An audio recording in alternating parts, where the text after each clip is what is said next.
사람의 몸도 보이는 것보다 보이지 않는 것이 더 중요하죠. 그래서 우리 몸속에 호르몬이 작용을 하는데 그 영향을 많이 받는다고 합니다.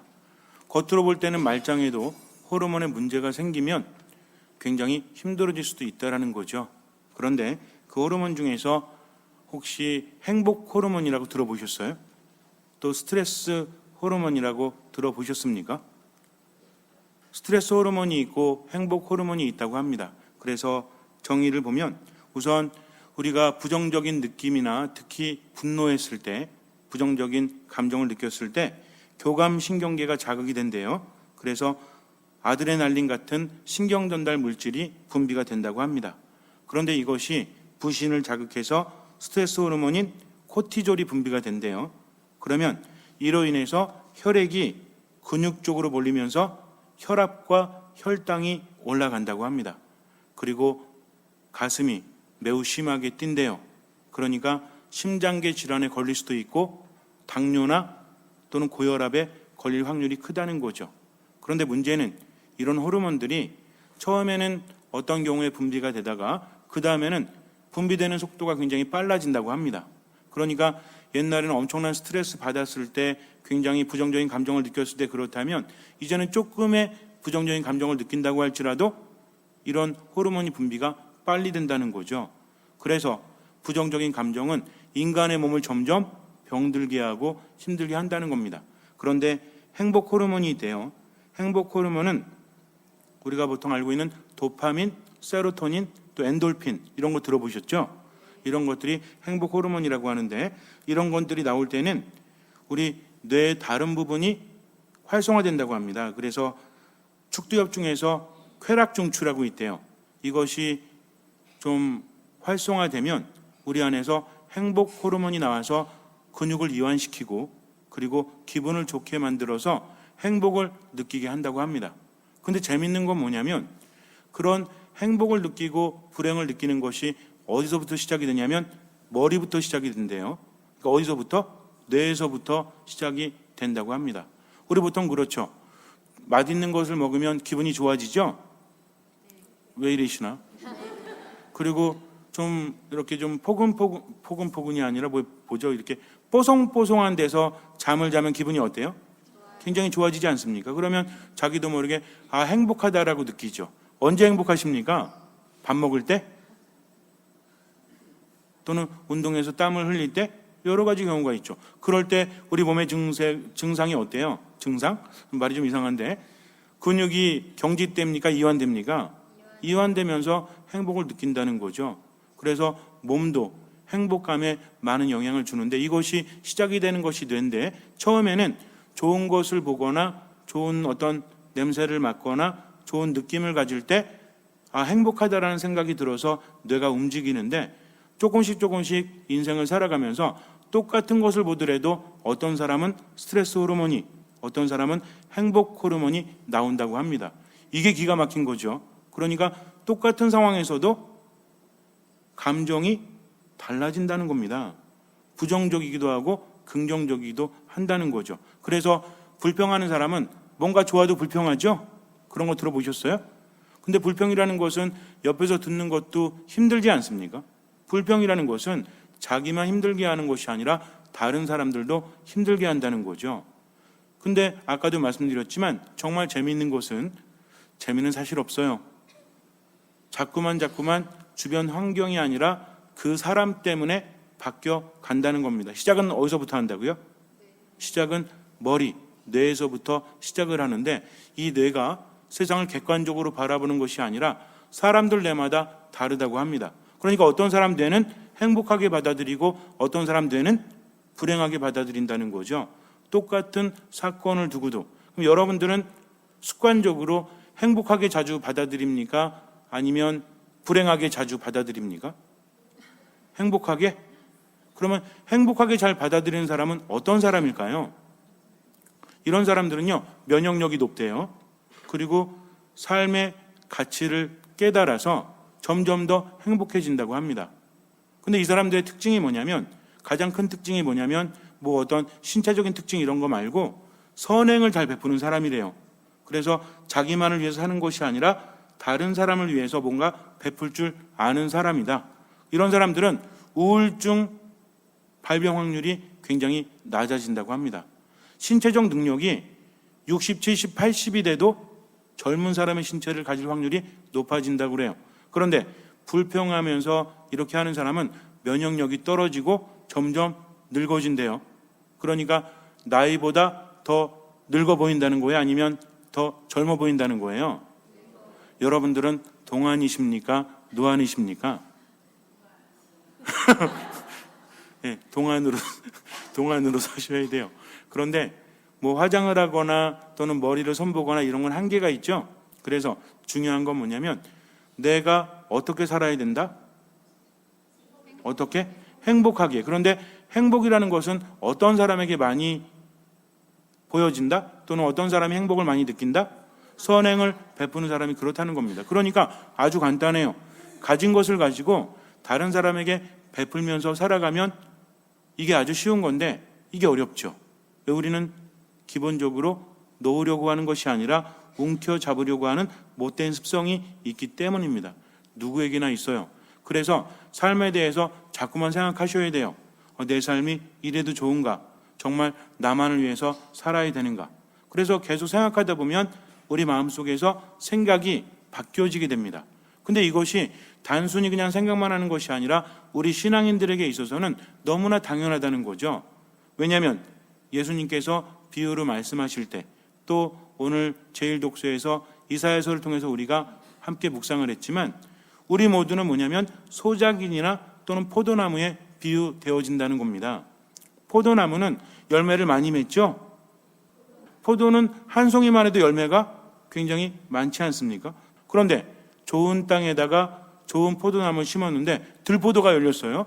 이거는 안 된다는 거죠. 왜? 충분한 영양이 있었고 품종도 좋았다면 어떤 열매를 맺어야 돼요? 좋은 열매를 맺어야 합니다. 그만큼 보살펴줬기 때문에 우리도 마찬가지예요. 하느님께서 은총을 주시고 삶 안에서 살아갈 수 있는 힘을 주시는 것은 뭐 하라고? 나만 위해 살으라고? 열매를 맺으라는 겁니다. 그래서 좋은 열매를 맺는 나무는 어디에 들어가는 거죠? 어떤 나라를 차지하는 겁니까? 하느님 나라를. 그래서 포도밭은 뭐에 비유된다고 했죠?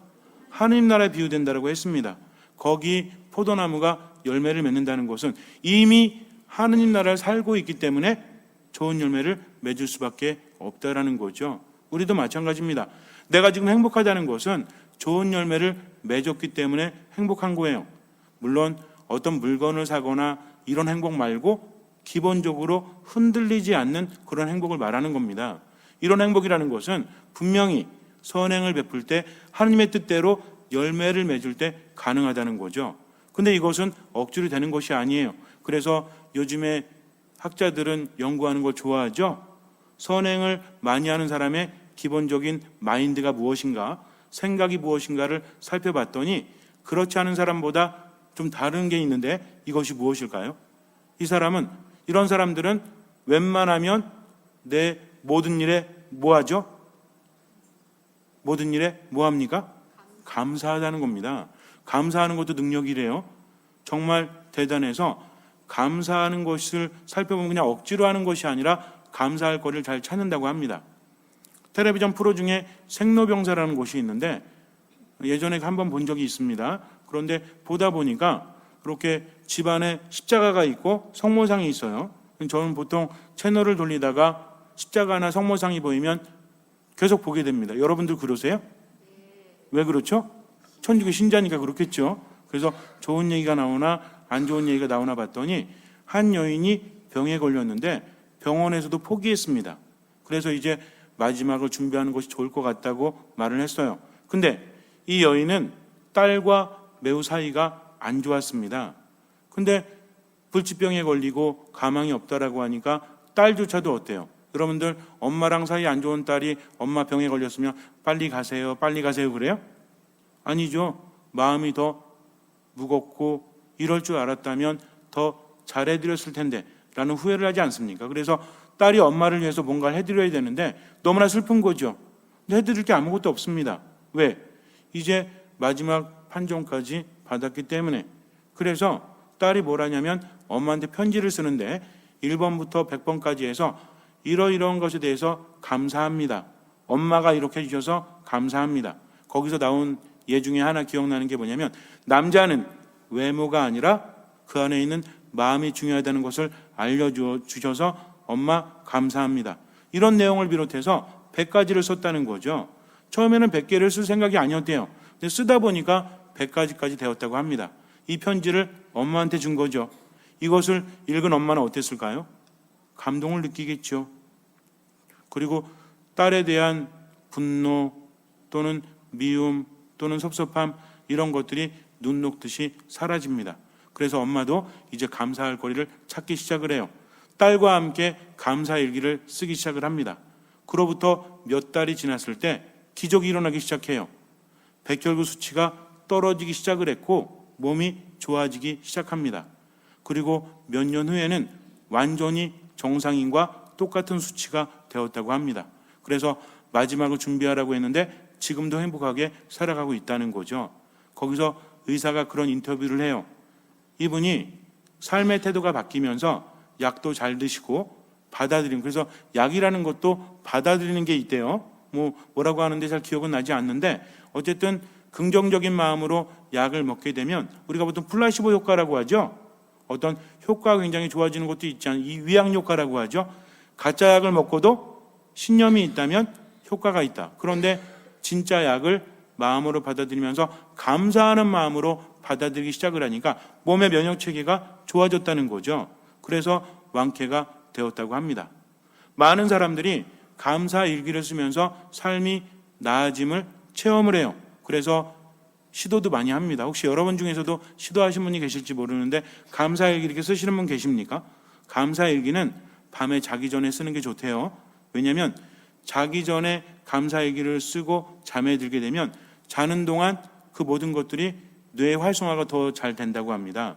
그래서 뇌가 좋아하는 게 감사하는 거래요. 감사하면 모든 기능들이 아주 좋아진다고 합니다. 그래서 감사에 대한 여러 가지 이야기가 있는데 어떤 학생이 공부를 하긴 해야 되는데 너무 힘든 거예요. 왜냐하면 공부를 평상시에 안 했기 때문에. 그래도 시험이 얼마 남지 않아서 공부를 하는데 지겹죠? 힘들죠? 그러니까 밖에 가서 바람도 쐬고 이것저것 해봤는데 별 소용이 없었대요. 그런데 감사한다는 말을 10번씩 해봤대요. 이래서 감사합니다, 감사합니다, 감사합니다 그랬더니 놀랍게도 집중력이 좋아졌다고 합니다. 그러니까 우리 뇌도 우리 몸도 마음도 감사함을 좋아한다는 거죠. 그래서 스포츠 선수 중에서도 그런 분들이 있대요. 뭔가 할 때 몸이 좀 긴장되거나 컨디션이 안 좋을 때 손을 모으고 감사합니다, 감사합니다, 감사합니다 하면서 감사할 거리를 자꾸만 찾다 보면 몸도 좋아지는 체험을 한다고 합니다. 그래서 감사한다는 것은 이렇게 엄청난 효과가 있는데 실제로 감사하는 사람들에 대해서 연구한 것이 굉장히 많아요. 감사하는 사람은 우울증에 걸릴 확률이 현저하게 낮아진다. 면역체계가 좋아진다 뿐만 아니라 행복도가 높다는 거죠. 가만히 보니까 그렇다면 선행을 베푸는 사람의 삶의 태도가 무엇이다? 감사한다는 거죠. 그래서 감사하는 사람은 어떤 사람이다? 행복한 사람이요 선행의 열매를 맺는 사람이라는 거죠. 오늘 당장 집에 가서 행복일기 쓰세요 라고 말해도 쉽지가 않아요. 하지만 우리들에게 이것은 결코 어렵지 않습니다. 왜냐하면 천주교 신자들은 누구에게 감사하죠? 하느님께 감사하기 때문에 그래요. 감사함의 기적이 일어납니다. 처음에는 쉽지 않아요. 모든 일에 대해서 하느님께 감사한다는 것이 쉽지는 않지만 기도 중에 겸손하게 바라보라는 거죠. 이유를 찾아야 됩니다. 그냥 감사하는 것이 좋다고 해가지고 그냥 무조건 감사합니다, 감사합니다, 감사합니다. 일시적인 효과는 있지만 지속적인 효과는 없어요. 그러니까 찾아야 됩니다. 무엇이 감사한지. 아침에 일어나면 하느님 감사합니다 3번 이상 하라고 했죠? 기억나십니까? 하고 계세요? 성호를 그으면서 하느님 감사합니다. 눈을 뜰 수 있으니 하느님 감사합니다. 또 하루가 주어졌으니 감사합니다 하면서 자꾸 감사하게 되면 뇌가 활성화될 뿐만 아니라 몸도 좋아진다고 합니다. 그리고 얼굴에는 뭐가 가득해져요? 미소가 가득하죠. 혹시나 어떤 사람이 어려워서 또는 상황이 힘들어서 얼굴이 찡그러질 때는 그때는 하느님 감사합니다 하면서 미소를 띄우게 되면 안 될 일도 되게 돼요. 우리말에 어떤 말이 있죠? 웃는 얼굴에 침 못 뱉는다라고 하죠. 실제로 그런 게 있어요. 어떤 사람이 계약을 성사시키는데 A라는 사람이 B라는 사람보다 계약을 굉장히 많이 성사시킨대요. 능력은 비슷한데. 그래서 둘의 차이가 뭔가 했더니 B는 표정이 없대요. A는 웃는 표정이라고 합니다. 맨날 웃으니까 어때? 여러분들 같으면 물건 사러 갔을 때 A라는 집과 B라는 집이 있는데 둘 다 만두집이야. 근데 B라는 집 가서 이렇게 물어보면 여기 만두 무슨 만두 있어요? 메뉴판 보세요. 이렇게 말해요. 근데 A라는 집 갔더니 아유 어서 오세요. 저희는요 고기만두 있고 김치만두 있고 무슨 만두 있습니다라고 친절하게 말해주면 어디서 사실래요? 친절한 데서 사죠. 이렇게 마음이 흐르게 되어 있다는 겁니다. 그러니까 무조건 웃으면 손해는 보지 않는다. 혹시라도 직장에서 미움을 받거나 또는 사람 대하기가 힘들다고 느껴진다면 그 사람을 탓하기 전에 뭐부터 보시면 돼요? 내 표정부터 보세요. 웃고 있는지 아니면 표정이 없는지 아니면 짜증나는 표정을 하는지. 그래서 표정만 잘 지어도 손해볼 것이 없다라고 하는데 이 표정이라는 것은 하나의 신호라고 했죠. 우리 안에 있는 것이 드러난다고 했습니다.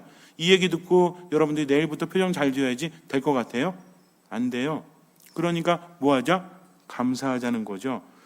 감사할 게 얼마나 많습니까? 그래서 감사할 거리를 자꾸 찾다 보면 그 사람은 행복해질 수밖에 없다.